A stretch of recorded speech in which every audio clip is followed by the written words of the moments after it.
wampe, watalia kuliko Sonko na Sakaja. Kama babu bwana tunafanya naye maandamano na babu ananichora nipigwe, na tunakaa naye, babu alikuwa anapenda kuniita huko Kaleleshwa Komali, anapenda kukaa huko, ukienda Kaleleshwa police station unaingia hivi nyuma iko mali kama msituni fulani, alikuwa anakaa hapo, ananiita, tunakaa ananiita eti sisi ni field negro. Sisi hatufai kukaa kwa nyumba, sisi si house negro. Jamaa ananichora nipigwa sel na anajua. Then baadaye hao vijana wanakuja kumwambia kama tuko naye kwa gari, tumetoka kwa matanga ya Kolokwala. Unaona hapo ndo tunakosania na babu. Ilibaki niambie baba, kama si babu angeniua kitambo. Juu babu first, babu atakangi kijana na eti unaona kama Twitter niko naongelelewa social media. Babu atakangi. Babu anatakanga kama ni kuongelewa, yeye ndiye aongelelewa ubaya. Babu ndiye aongelelee uzuri. Babu aongelelee mtu ako na huruma. Babu aongelelee mtu amesoma. Babu aongelelee mtu anaweza kuwa president.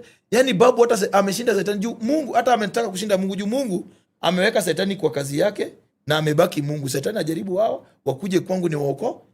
Lakini babu anataka hata sahi anataka governor. 2032 anataka president. Ameanza kuendorse wakina eti Lawis wanatoka Raburu. Willis Raburu, Senator Kisumu. Enyewe ukinaona pia, enyewe upigi hesabu.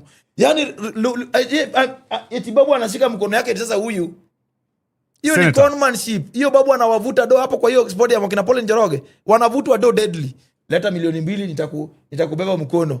Yeye mwenyewe anabeba wewe mkono, amebeba mkono juzi hapa. Na Raila.